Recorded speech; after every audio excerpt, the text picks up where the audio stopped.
Wendy Williams concerned everyone with her new docuseries that's blowing up, and it seems like Katt Williams warned us all along. It's causing some serious buzz and not necessarily in a good way. A lot of people are straight up refusing to watch it because it seems super exploitative. But for you who did check it out, you can agree that it's pretty messed up now fans aren't convinced that the whole truth is being told.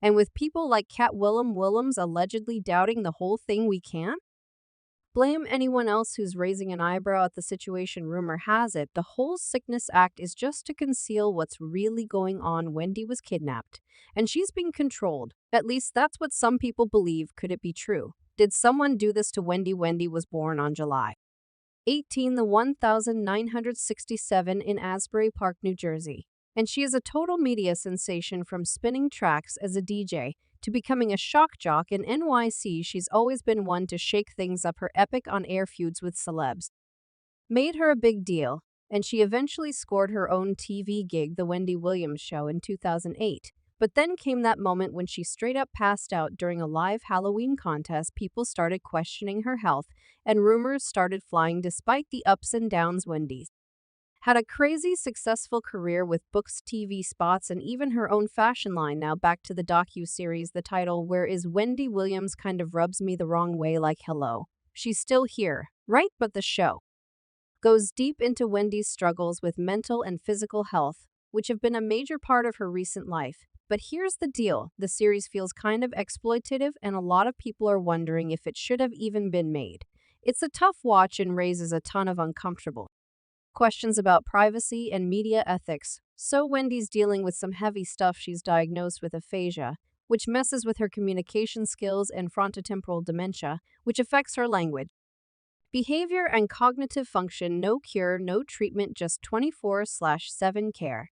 It's a tough pill to swallow, especially considering all she's been through with Graves' disease and substance abuse. On top of that, she's battling Graves' disease, an autoimmune disorder that's seriously misunderstood. Like, it's no joke. It can mess up your whole life. And to add to the mix, she's got this thyroid issue called lymphedema, causing gnarly swelling in her feet.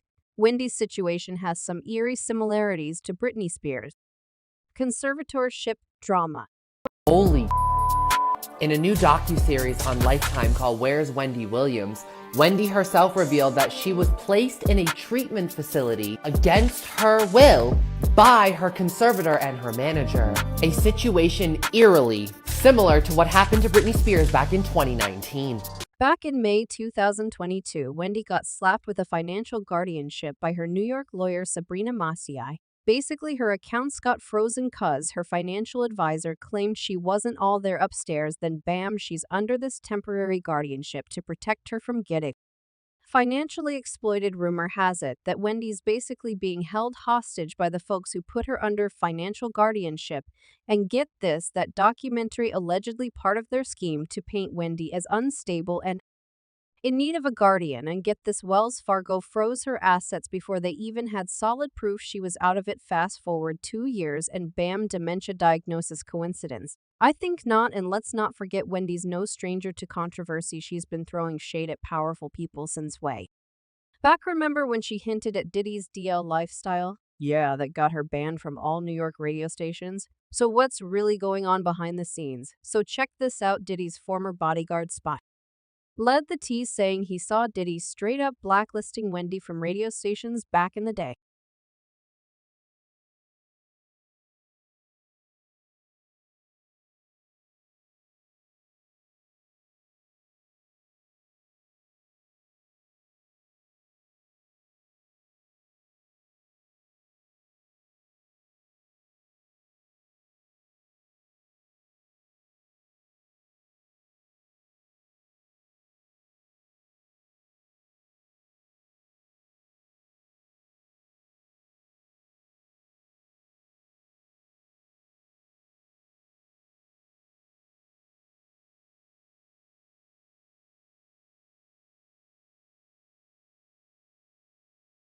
Making calls telling XX to keep Wendy off the airwaves after she exposed some compromising pics, and guess what? It worked like magic. When Diddy said jump, those radio stations said how high. So Diddy really tried to silence Wendy Williams for exposing him. It's like something out of a thriller movie. but let me break it down for you. Wendy has been on Diddy's case for ages, calling him out for his shady moves like how he treated Cassie and his secretive lifestyle. But get this word on the street is that Diddy got so desperate to keep his secrets under wraps that he allegedly ordered a hit on Wendy to shut her up now. Let's rewind to the 90s. Wendy was working at Hot 97 and Diddy's Bad Boy Records was blowing up, but Wendy being Wendy said something that didn't sit right with Diddy. Instead of being mature about it, Diddy allegedly sent members of Total, one of his groups, to confront her at work.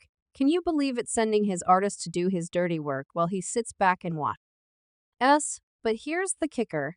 Wendy wasn't about to back down. Even with Total lurking downstairs, ready to throw down, Wendy stood her ground. So, yeah, Diddy might have tried to shut Wendy down back then, but Wendy's not one to be silent. There was a radio personality once upon a time. Her name was Wendy Williams, and she was practically burned at the stake for talking about such. And now it's all come full circle.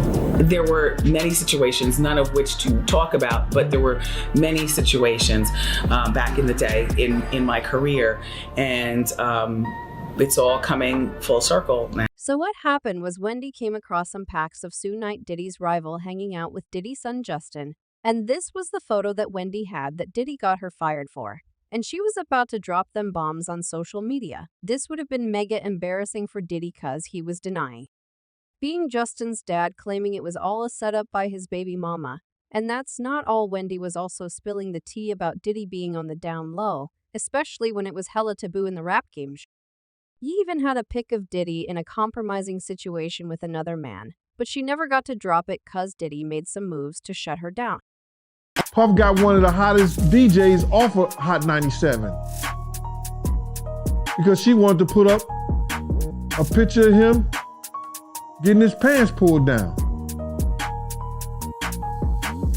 You understand what I'm saying? But Wendy's never been one to hold her tongue, especially when it comes to spilling the tea on celebs and politicians. She's dragged everyone from Hollywood bigwigs, including Queen Beyoncé and Jay-Z. We all know how risky that is. Now here's where things get real shady. Some people think Wendy's been silenced for knowing too much. Like, what if her dementia diagnosis is just a cover-up?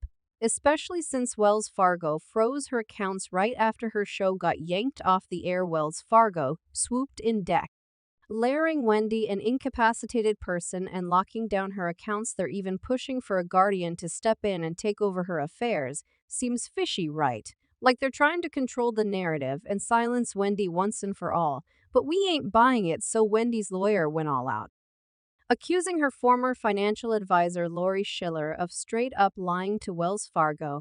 And get this, apparently Lori got the boot from Team Wendy for some shady business moves.